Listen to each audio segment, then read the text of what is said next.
As the son of a rabbi of modest means, I can assure you that my bar mitzvah party bore absolutely no resemblance to the party that we're attending here tonight.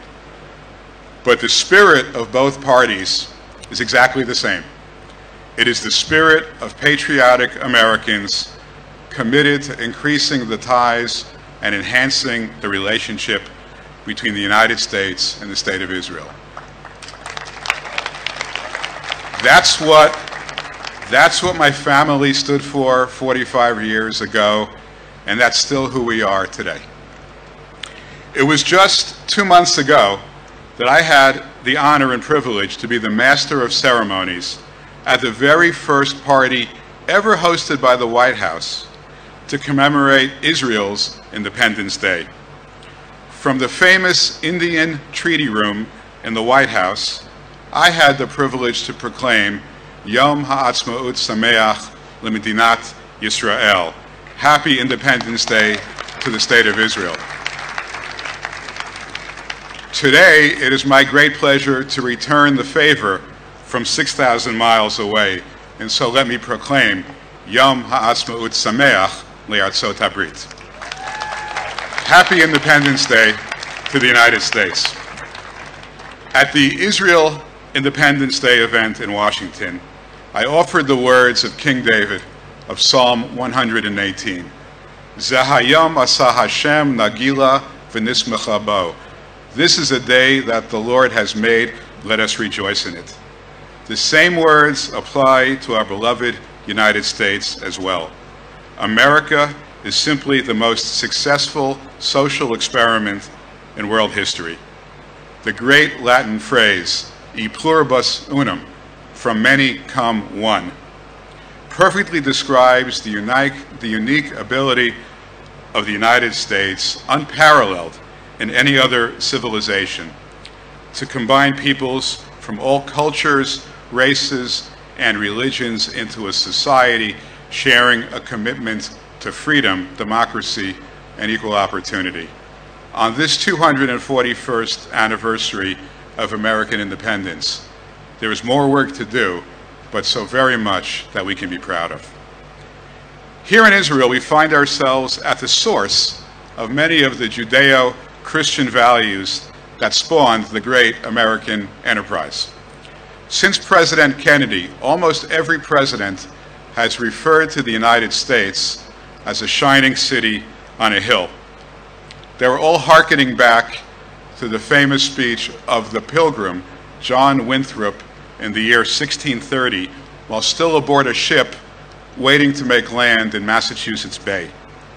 Winthrop implored his followers to be faithful to the teachings of the Jewish prophet Micah, to do justice, love mercy, and walk humbly with thy God.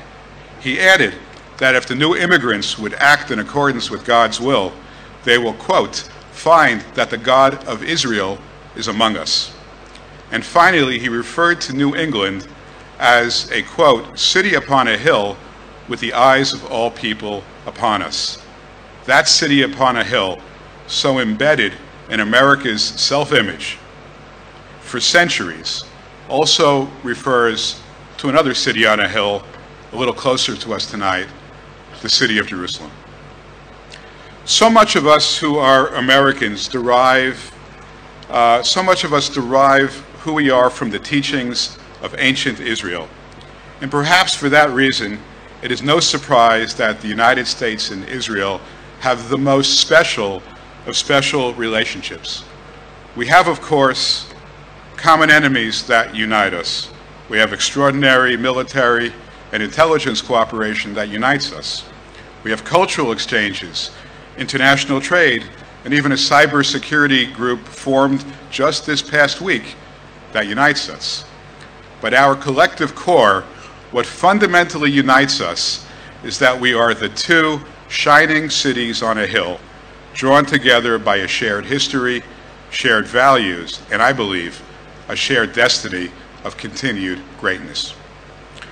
One of the things that makes us great is our honor and respect for the sacrifice of those who have preceded us. I hope that some of you had a chance to look at the beautiful artwork that is inside this residence. Among the artwork you will see in the People's House of Israel is a beautiful painting by Hadar Golden, an Israeli soldier who lost his life in the defense of his nation in 2014, and whose parents, who are here tonight, still grieve not just for their lost son, but because his remains have not yet been returned. Let us take a moment to reflect upon Hadar and upon every soldier of the United States Armed Forces and the Israeli Defense Forces who paid the ultimate sacrifice in the defense of their respective nations. We are here only because of their service, their bravery, and their sacrifice. We owe them a debt of gratitude that can never be repaid. And of course, I would be remiss if I did not mention on the eve of July 4th. The 4th of July is, of course, the date that the Prime Minister of Israel, Prime Minister Netanyahu, lost his beloved brother in the extraordinary, heroic raid on Entebbe. In the few short months since I have had the honor to serve as the U.S. Ambassador to Israel, I have enjoyed a series of firsts. I was the first ambassador to greet the President within the first week of taking office. I was the first ambassador to accompany the President in visiting the Kotel HaMaravi, the Western Wall. Tonight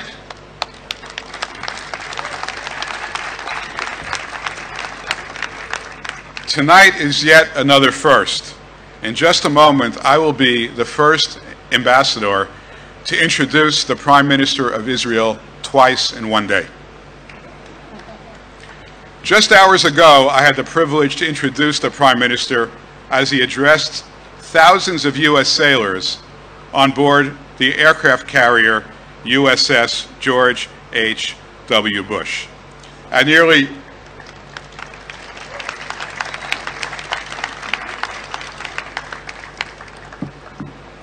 1,100 feet long, she is the largest military ship in the world. The Bush is anchored right now about 4 kilometers off the coast of Haifa, and it is in Israel's territorial waters for the first time in 17 years. Let me also mention one more first. For approximately 10 years, the USS George H.W. Bush has toured the world, from the Mediterranean, the Atlantic, the Pacific, the Indian Ocean. It's been all around the world.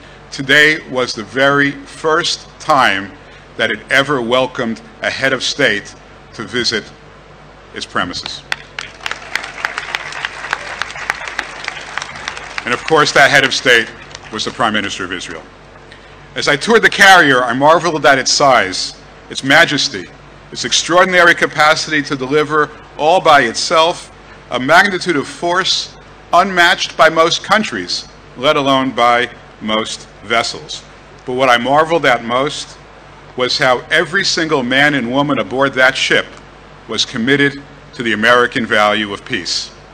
Peace through strength, to be sure, but peace nonetheless.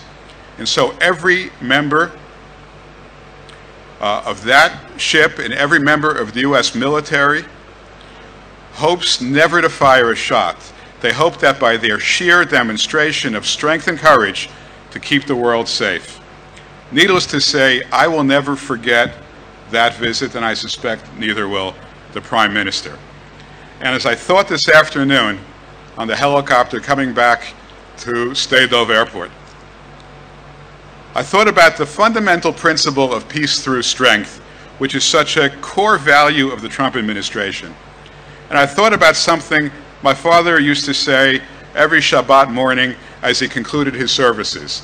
He would quote from the last sentence of Psalm 29, Hashem oz li'amo yitain, Hashem yivarech et amo b'shalom.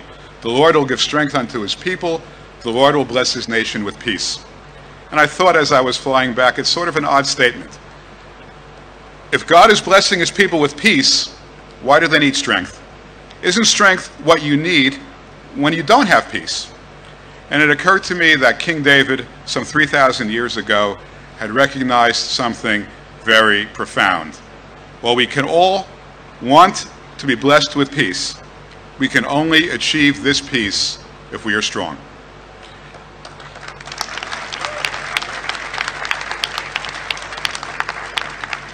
This message is well known to every sailor aboard the USS Bush. It is a guiding principle of the State of Israel, and it is a foundational cornerstone of the Trump administration. May we all succeed in achieving peace through strength in the years ahead. On behalf of all that are here, we pray that God should bless the United States of America on its 241st birthday, that God should bless the State of Israel, and that God should bless the unbreakable bond between the two countries.